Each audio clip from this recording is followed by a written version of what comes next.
В эфире новости, в студии Валерия Наумова. Здравствуйте. Главные темы этого выпуска. Сегодня, 27 января, в России отмечается День полного освобождения Ленинграда от фашистской блокады. Скоро начнется вакцинация детей. В Якутию поступила партия вакцины «Спутник-М». Началось строительство нового пункта содержания безнадзорных собак.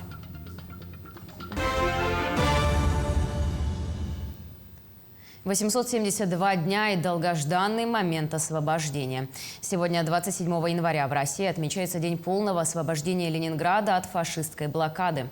В 1941 году Гитлер развернул военные действия на подступах к Ленинграду, чтобы полностью уничтожить город. 8 сентября того же года кольцо вокруг важного стратегического и политического центра сомкнулось. В блокированном городе оказались более 2,5 миллионов жителей, в том числе 400 тысяч детей.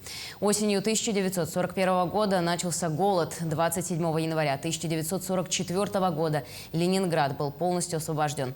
В честь одержанной победы в городе прогремел салют в 24 артиллерийских залпа. Это был единственный за все годы Великой Отечественной войны салют, проведенный не в Москве. Уникальный пример. Такого нет в истории, чтобы такой большой город держался почти 3 года в условиях блокады. При этом, конечно, испытывая тяжелейшие условия, прежде всего и голода, холода, нехватки всего необходимого, болезни, медикаментов и так далее. И при этом не сдавался почти 3 года и вышел победителем, можно сказать. Глава Якутии Айсен Николаев и ректор Московского государственного университета имени Ломоносова Виктор Садовничий подписали меморандум о создании научно-образовательного консорциума «Вернадский и Республика Саха-Якутия». В рамках консорциума крупные промышленные компании и индустриальные партнеры получат возможность за счет научного потенциала вузов на территории республики в партнерстве с МГУ внедрять инновационные разработки в практику. А система профессионального образования станет более практически ориентированной. Государственного университета. Резидент территории опережающего развития Южной Якутии открыл логистическую компанию «БФ Тор» для перевозок угля, добываемого горно-обогатительными комплексами «Денисовский» и «Иннаглинский». Основным клиентом нового предприятия, способного перевозить 200 тысяч тонн груза в год, стала угледобывающая компания «Колмар». Для реализации нового проекта компания приобрела в лизинг 8 грузовых самосвалов. По соглашению с Корпорацией развития Дальнего Востока и Арктики вложения в проект составили 36 миллионов рублей. Создано 51 рабочее место. В Нерюнгри в течение 3 дней работал вице-консул канцелярии в Якутске посольства Кыргызстана в России. Он прибыл по приглашению районной администрации, чтобы оказать правовую помощь гражданам Киргизии, проживающим в районе. Более подробно о визите в следующем материале. В Нерюнгринском районе проживают как трудовые мигранты из Киргизии, так и граждане, давно получившие российское гражданство. Всего около 1000 человек. Киргизы живут со всеми в мире и согласии, добросовестно трудятся в разных отраслях и вносят свой вклад в социально-экономическое развитие района. От них и поступило обращение в адрес вице-консула. Наш гражданин оказался нетранспортабельным к переезду в город Якутск, так как при оформлении паспорта необходимо наличие человека, пришлось нам по приглашению главы района, также по согласию посольства Кыргызской республики осуществить этот консульский выезд. В течение 2 дней вице-консул провел личный прием, на который пришли 15 человек. Они получили консультацию в правовых вопросах по обмену паспортов водительских прав. В рамках визита в районной администрации состоялось совещание с участием представителей органов ЗАГС и руководителем отдела МВД по вопросам миграции Ириной Норвиной. Стороны обсудили детали взаимодействия и нашли полное взаимопонимание в рамках исполнения миграционного законодательства, в том числе изменений, которые вступили в силу в декабре прошлого года. Хотелось бы выразить огромную благодарность Ирине Владимировне и вообще отделу по вопросам миграции, потому что мы заметили, и это чувствуется, очень качественный, адекватный, очень простой, по-человечески хороший подход к иностранным гражданам, может быть, или вообще к своей работе. потому что были получены очень качественные и содержательные ответы. Благодарны районной администрации, потому что мы на территории этой районной администрации эту встречу провели. Вице-консул отметил, что рад дальнейшему сотрудничеству по части привлечения инвестиций в организации предстоящих юбилейных мероприятий, посвященных столетию создания Якутской АССР и 125-летию со дня рождения Максима Амосова, выдающегося государственного деятеля, который также внес огромный вклад в становление государственности Киргизии. Тамара Игнатьева, Захар Головин, Вадим Барашков, Нерингри. В Якутии поступила партия вакцины «Спутник-М». Скоро начнется вакцинация детей. В республику поступила первая партия детской вакцины «Спутник-М» в количестве 720 штук. В ближайшее время будет организована работа по добровольной иммунизации подростков от 12 до 18 лет. Как не раз говорил глава Якутии, решение о вакцинации ребенка принимают родители как законные представители. Регионы до конца января получат почти 7,5 миллиардов рублей на оказание помощи на амбулаторном этапе.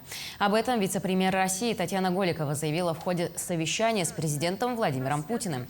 Кроме того, Голикова отметила, что власти планируют выделить еще часть средств на производство экспресс-тест-систем для выявления случаев заражения COVID-19. Комментируя актуальную статистику по заболеваемости коронавирусом в стране, Голикова подчеркнула, что доля дельта-штамма снизилась. В то же время, по ее словам, омикрон был обнаружен уже в 72 регионах России.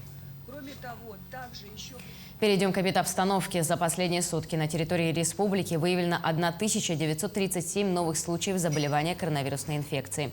На Якутск приходится 1491 заболевший, в Мегино-Кангаласском районе 145, в Алданском и Усть-Алданском по 40, а в Татинском 32. Еще в 13 районах зафиксировали от 1 до 29 заразившихся. Начал работу амбулаторный центр на базе спорткомплекса «Триумф» в Якутске. Открыли его в помощь медучреждениям столицы региона по поручению главы республики Айсена Николаева. Трудится там более 145 врачей. Они прошли переподготовку для приема граждан с признаками ОРВИ и ковида. Потоки пациентов распределены, на месте можно сдать ПЦР-тест. Результат известен уже через 15 минут. К слову, гражданин может обратиться в этот центр при температуре не выше 38 градусов, с головной болью, кашлем, болью в горле и других симптомах. С 8 утра центр принял уже более 1000 человек. Работает он до 20 часов вечера. При необходимости штат врачей увеличат и развернут большее число кабинок. У нас двухсменная работа с 8 до 20 часов. Врачи работают 2 смены. То есть принимаем с 8 до 14 и с 14 до 20 часов. За этот период принято уже более 1160 человек. Из них порядка 200 человек – это уже установленным диагнозом новая коронавирусная инфекция. И более 300 человек – это с диагнозом острая респираторная вирусная инфекция. В Якутске начато строительство нового пункта содержания безнадзорных собак. Процесс идет полным ходом. Закуплены строительные материалы и привлечена спецтехника. По предварительным данным, объект начнет функционировать через месяц и сможет содержать около 2000 животных. По завершению строительства закроется временный пункт содержания собак на улице Автодорожной. Отметим, любой желающий сможет забрать из приюта понравившееся животное, освободив таким образом место для новоприбывших собак. Сроки обозначены до конца февраля здесь завершить все строительные работы по устройству вольеров, ограждения и сопутствующего оборудования. В последующем временный пункт передержки на Автодорожной он у нас закроется при введении данного пункта. В Амге состоялось награждение участников и добровольцев, участвовавших в тушении лесных пожаров. Памятные знаки за самоотверженную и образцовую работу огнеборцам вручил глава района Николай Архипов. В прошлом году на территории Амгинского района было зарегистрировано 18 случаев лесного пожара. Благодаря слаженной и оперативной работе местных жителей и работников Амгинского отделения авиалесоохраны, Амгинского филиала ГАУ «Якутлесресурс» пожары были своевременно ликвидированы. Также многие добровольцы оказали помощь в тушении лесных пожаров в других районах республики. Планируем наличие пополнения личного состава. 8 человек набираем из молодых составов. то есть 4 парашютиста должны добавиться. Это получается 2 группы будет парашютистов, по 5 человек. Будем производить по классности, пожароопасности зона патрулирования. Ну, постараемся нынче тоже как бы своевременно обнаруживать пожары на малых площадях и реагировать быстро. Старшеклассница первой школы готовится ко всероссийскому этапу научной конференции. На шаг в будущее собираются Диана Марокко и София Хикимова. До этого девушки стали лучшими в республике. В научной работе девушки сравнили состав нефти со среднебутуобинского и талаканского месторождений. Выяснилось, черное золото 2 месторождений одинаковое по качеству. В обоих случаях выделилось примерно одинаковое количество светлых фракций бензина и керосина. «Человек и зверь». В Лондоне открылась выставка Фрэнсиса Бэкона. Королевская академия художеств в Лондоне представляет 5-звездочную выставку «Фрэнсис Бэкон. Человек и зверь».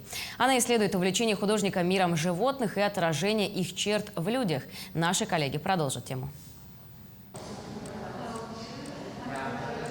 Живописец Фрэнсис Бэкон полагал, что сумеет глубже постичь человеческую природу, наблюдая за поведением животных. Он пристально изучал шимпанзе, быков, собак, хищных птиц и иных созданий, чтобы затем придать их черты и мимику людям в своих произведениях, рассказал директор Королевской академии художеств по выставочной работе Андреа Тарсия. Он был глубоко убежден, что под тонким налетом цивилизации мы в сущности остаемся животными. Мы часть животного царства, а наше поведение определяется основными инстинктами, жаждой власти и сексуальными влечениями.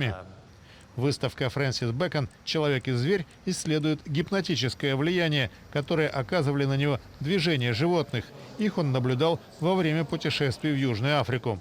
Бэкон часто ссылался на творчество художника и фотографа XIX века Эдварда Мейбриджа, изобретателя зоопраксископа. Этот аппарат фиксировал фазы движения животных.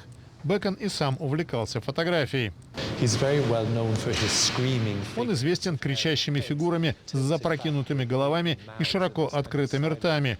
Источником этого безмолвного крика на картинах стали фотографии шимпанзе. Отдельное место в творчестве Бэкона занимает коррида. Он описывал бой быков как своего рода сексуальный акт. Его завораживало сосуществование, насилие и призрака смерти. Этот необыкновенный танец жизни и физическое воплощение мужского начала.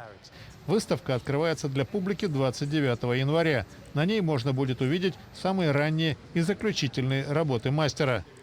Все части триптиха, посвященного корриде, впервые экспонируются вместе. Это все новости к этому часу. Оставайтесь с нами.